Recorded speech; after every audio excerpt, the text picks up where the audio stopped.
አላህ እውነተኛ አምላክ ነው ወይ በሚል ርዕስ ከኔ ጋር መወያየት የሚፈልግ ለብቻው ኢየሱስን ሺህ ጊዜ ተወያይተናል።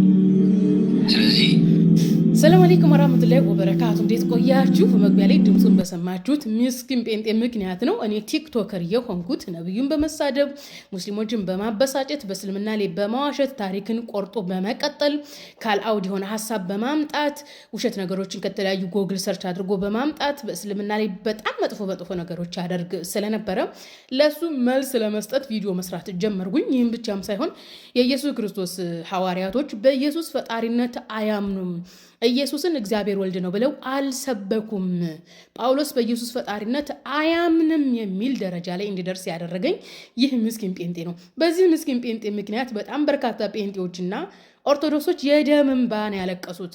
ምክንያቱም እነሱ ሐዋርያት ጴጥሮስ፣ ጳውሎስ፣ ሐዋርያው ያዕቆብ ኢየሱስን ፈጣሪ ነው ብለው የሚያምኑ ነበር የሚመስላቸው፣ ወይም ኢየሱስን ፈጣሪ ነው ብለው የሰበኩ ነበር የሚመስላቸው። ነገር ግን መጽሐፍ ቅዱስ ላይ አንድም ሐዋርያት የኢየሱስን ፈጣሪነት አልሰበከም። አንድም ሐዋርያት በኢየሱስ ፈጣሪነት አያምንም፣ ኢየሱስን አላመለኩትም። ይህም ብቻ አይደለም። መጽሐፍ ቅዱስ ላይ ያለው ፈጣሪ መስዋዕት የቀረበለት የተዘመረለት የተወደሰ ነው። ጸሎትን ይሰማል የተባለ ጸሎትን እሰማለሁ ያለ ነው፣ የተመለከ ነው። ነገር ግን ኢየሱስ የተመለከ አይደለም፣ ጸሎትን የሚሰማ አይደለም። ማንም የዘመረለት የለም፣ ማንም ያወደሰ የለም፣ ማንም ያመለከ የለም፣ ማንም አምልኮ ያቀረበለት የለም፣ ማንም መስዋዕት ያቀረበለት የለም። ታዲያ በደረቁ አምላክ ነው ስትሉን ይኖራችሁ። ለአምላክ የሚቀርቡ ነገራቶች የአምልኮ ስርዓቶች ካልቀረቡለት ይሄ ነገር አምላክ አይደለም፣ ፍጡር ነው። በግልጽም አማርኛ ጳውሎስ የኢየሱስን ፈጣሪነት እግዚአብሔርነት እንደሚቃወሙ ከመጽሐፍ ቅዱስ በማሳየት ምንድን ነው ያለው? ጳውሎስ በኢየሱስ ፈጣሪነት አያምንም ብሎ የጠየቀን አንድ ሙስሊም ስኮላር የለም። ሐዋርያት በኢየሱስ እግዚአብሔርነት አያምንም ብሎ የጠየቀን ሙስሊም ስኮላር የለም። ሙስሊሞችን ለማናደድ ሶሻል ሚዲያ ላይ በሐሰት የከፈተው ምስኪን ወገናችን የገዛ ዘመዶችን ፕሮቴስታንቶችን፣ ኦርቶዶክሶችን ይዟቸው የደም እንባ ሲያለቅሱ ነበረ። በእርግጥ አሁን ላይ ተለማምደውታል። እኔ ስንት ሰው ነው እዚህ ቲክቶክ ላይ ያየሁት ሲያለቅስ፣ እርር ብሎ ሲያለቅስ። እንዴት ነው ጳውሎስ በኢየሱስ እግዚአብሔርነት አያምንም ብሎ ሲንቀጠቅ ሲያለቅስ የነበረ። እንደውም አንዲት ኦርቶዶክስ አስታውሳለሁ፣ አይ ሐዋርያቱ እኮ የኢየሱስን እግዚአብሔርነት ባይሰብኩም አምላክነቱን ሰብከዋል አለችም። ለማንኛውም እና መግቢያ ላይ ምንድን ነው ያለው? ሙስሊሞች ስለ አምላካችን አላሁ ሱብሃነሁ ወተዓላ እንወያይ ነው አይደል ያለው። አምላካችን አላሁ ሱብሃነሁ ወተዓላ አምላክ ነው፣ ፈጣሪ ነው፣ ጌታ ነው። ቁርአን ላይ ተመልኳል፣ አምልኩት ተብሎ ተሰብኳል። እኔ አምላክ ነኝ አምልኩኝ ብሏል በግልጽ አማርኛ። ስለዚህ ምኑን የምትወያየው? ወይ ራስህ ከየጎግሉ ያመጣሁን ውሸት ልትሳደብ ነው እንወያይ የምትለው? አምላክ ነው፣ ተመልኳል፣ ፈጣሪ ነው፣ ጌታ ነው የሚል እኮ አንቀጽና ቁጥር አለ እኮ። እኔ አምለከኛል እኮ ልናሳይ እኮ ነው። አንተ እኮ ከመጽሐፍ ቅዱስ ኢየሱስ እግዚአብሔር ወልድ ተብሎ የተሰበከበትን አሳይ ነው ያለ። እግዚአብሔር ወልድ ተብሎ የተሰበከበት አላሳይህም። ለኢየሱስ አምልኮ ቀርቧል፣ አላሳይህም። ለኢየሱስ ተዘምሯል፣ አላሳይህም። ኢየሱስ ተወድሷል፣ አላሳይህም። ኢየሱስ ጸሎት ሰምቷል፣ አላሳይህም። ለኢየሱስ መስዋዕት ቀርቧል፣ አላሳይህም። ስለዚህ መጀመሪያ ማህበረሰቡ ማወቅ አለበት። አምላካችን አላሁ ሱብሃነሁ ወተዓላ እኮ ኦልሬዲ ቁርአን ላይ አምላክ እኮ ነው። ኢየሱስ ክርስቶስ መጽሐፍ ቅዱስ ላይ ኦልሬዲ ሰው ነው።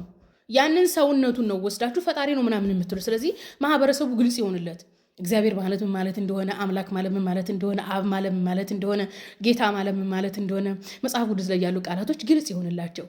አምላክ ማለት አምልኮት የሚቀርብለት የተለያዩ የአምልኮ ስርዓቶች አሉ፣ የአምልኮ መስፈርቶች አሉ። ስለዚህ አምላክ ነው ከተባለ ኢየሱስ ክርስቶስ እነዚህ የአምልኮ መስፈርቶች ቀርበውለታሉ? አልቀረቡለትም። ስለዚህ አምላክ ማለት ምን ማለት ነው የሚለውን ሰው እየተረዳ ይምጣ፣ ታሪኩን ይረዳ። ኢየሱስ ፈጣሪ ነው የሚለው ነገር ከየት ነው የጀመረው? ስለዚህ ህዝበ ክርስቲያኑ አሁን ድረስ ኢየሱስን ፈጣሪ ነው እያለ የሚያመልከው የተሸወደው በምን ምክንያት ነው የሚለው በደንብ ተረዱትና ከዛ አምላካችን አላሁ ሱብሃነሁ ወተዓላ ላይ ትደርሳላችሁ። መጀመሪያ እግዚአብሔር ወልድ ማለትንና አለማለትን ሳታቅሰን አምላካችን አላሁ ሱብሃነሁ ወተዓላ እንወያይ። እንዴት ይዙሃል ግን ለመሆኑ?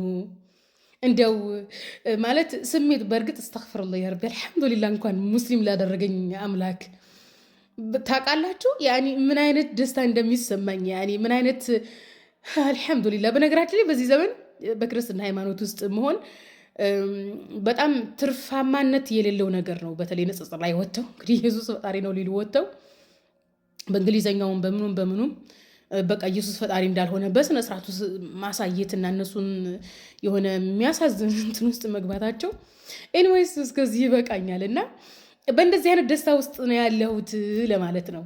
እና ለቅሶውን ረሳኸው ወይ እንደዚህ ብሎ የጠየቀን ስኮላር የለም የሚለውን ረሳኸው ወይ ነው። በነገራችን ላይ በአንተ ምክንያት ስንቱ ኦርቶዶክስና ጴንጤ ያለቀሰ ለማለት ነው ይህን ቪዲዮ የሰራሁት። በነገራችን ላይ ረዝሟል። ታውቃላችሁ የሚሰማኝን ደስታ እንድታውቁት ነው ይህን ቪዲዮ የሰራሁት። ማስረዘም የለብኝም ነበረ።